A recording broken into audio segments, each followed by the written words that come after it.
When the night has come and the land is dark and the moon is the only light we'll see, no, I won't be afraid. Oh, I won't be afraid. Just as long as you stand by me. So darling, stand by me. In between Elvis and the Beatles, the two megaton explosions of rock, lies an era when a new studio magic was born. Stand by me. Magic like Benny King's Stand By Me, a polished black pop sound created by two white hipsters, Jerry Lieber and Mike Stoller. Doing doo-wop came about when I was in my teen years. I met a couple of school pals that were singing, and they found that I could sing a bit, and I joined the group, and we start singing on the corners. Every time I look at you, something is on my mind. If you do what I want you to, baby, we'd be so fine. As a replacement singer in the Drifters, Benny King moved from the street to the studio on the eve of one of the most influential recordings of the day, produced by the hottest young team in the business, Lieber and Stoller. There goes my baby, moving on down the line. I was there, but when I got to Jerry Lieber and Mike Stoller, they went to the kettle drums, dum, dum, da, da, da, da, da. I said, oh my God, what do I do with this thing here? Boom, boom. There she goes. There she goes.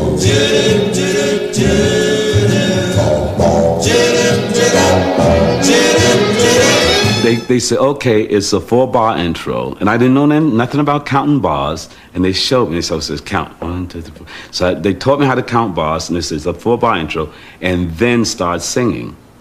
And all that's going in my mind, at the same time I have all these strings getting ready to do bits and pieces, and the kettle drums going. So I was a bit off, but I knew once I started singing, it was their problem to fix. It wasn't mine. All I have to do is, he say, count 4 bars and start singing. There goes my baby, moving on down the line. Wonder where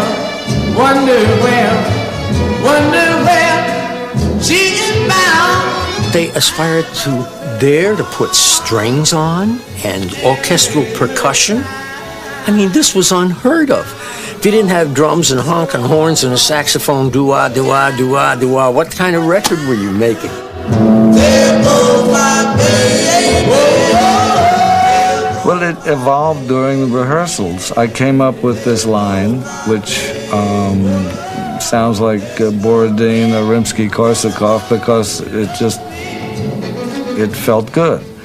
And Jerry said, that sounds like violins. And I said, well, why not? Lieber and Stoller stuck to their guns, and they made this record, I don't know, with perhaps 20 strings, with the cellos doing it, da-da-dee-dee-dee-dee-da, which was a steal from Beethoven, and this and that. And they have all these classical flags and signatures and timpanis and hair drums. Boom, boom, boom, boom, boom, boom. I mean, they went the whole hog. It was new. It was something that Jerry Lieber and Mike Stoller had came up with a new concept for black music and black singers, and it took off, and it just never stopped. You can dance every dance with the guy. Lieber and Stoller had created the lush, velvety sound of Sweet Soul. With songs provided by New York's finest writers, they would produce hit after hit for the Drifters. But Benny King's career with the group was so brief that on television a fellow Drifter had to lip-sync to King's vocals. So darling, say the last dance for me. Lieber and Stoller agreed to produce King as a solo artist, and they tempered his gospel style to fit their orchestral productions. Coming out of the gospel, you do things like, Nearer, my God, to thee, oh, nearer, my God, to thee. And then they would take me and say, Do this song. There is a rose in Spanish Harlem, a red rose up in Spanish Harlem. It is the special one, it's never seen the sun. It only comes out when the moon is on the run and all the stars are gleaming. I said, you gotta be joking. But once I would do it, it all made sense. It just fit perfectly. There is a rose in Spanish Harlem, a red rose up in Spanish Harlem. It is the special one, it's never seen the sun. It only comes out when the moon is. Leiber and Stoller's work, from Elvis to the Coasters to Benny King, helped create an R&B inspired foundation for rock and roll. They had crafted a form of black pop that would have a powerful influence on the music of the early 60s. I was working in Europe a lot, especially in London.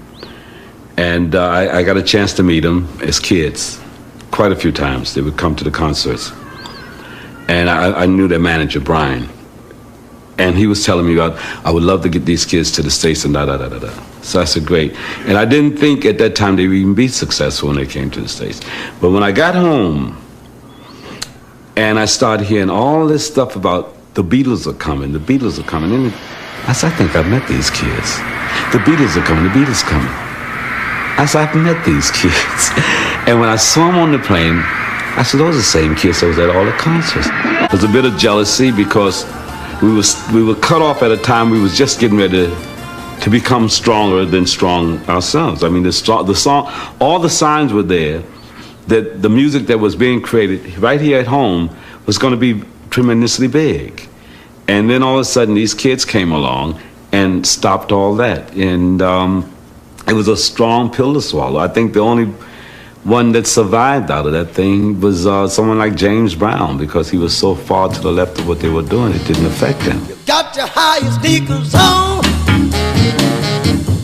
slipping new. So James covered all of what was going on and what blacks felt that they needed musically to survive through the Beatles thing. And then the whites that said, hey, well, but look what we have. These kids are great, and look at their hair. And there's only 4 musicians, and they're brilliant. And they were screaming, the girls was fainting. The Beatles had all of what the whites needed to keep them going. Keep me uptight. The thing that we had created with the Drifters and us was in the middle of all that. It was no separatism there. We had collected a people to listen to a music. But when they came along, there was area, because you know blacks can't grow their hair long and straight, and I forget that. So they came along with long straight hair, and that happened. That changed the whole attitude of the music in a racial way. So there was no competition in what we were doing in comparison to what they had done when they landed here. We couldn't compare to that if we tried for another 200 years. No way. Maybe if we would have had Michael Jackson, maybe.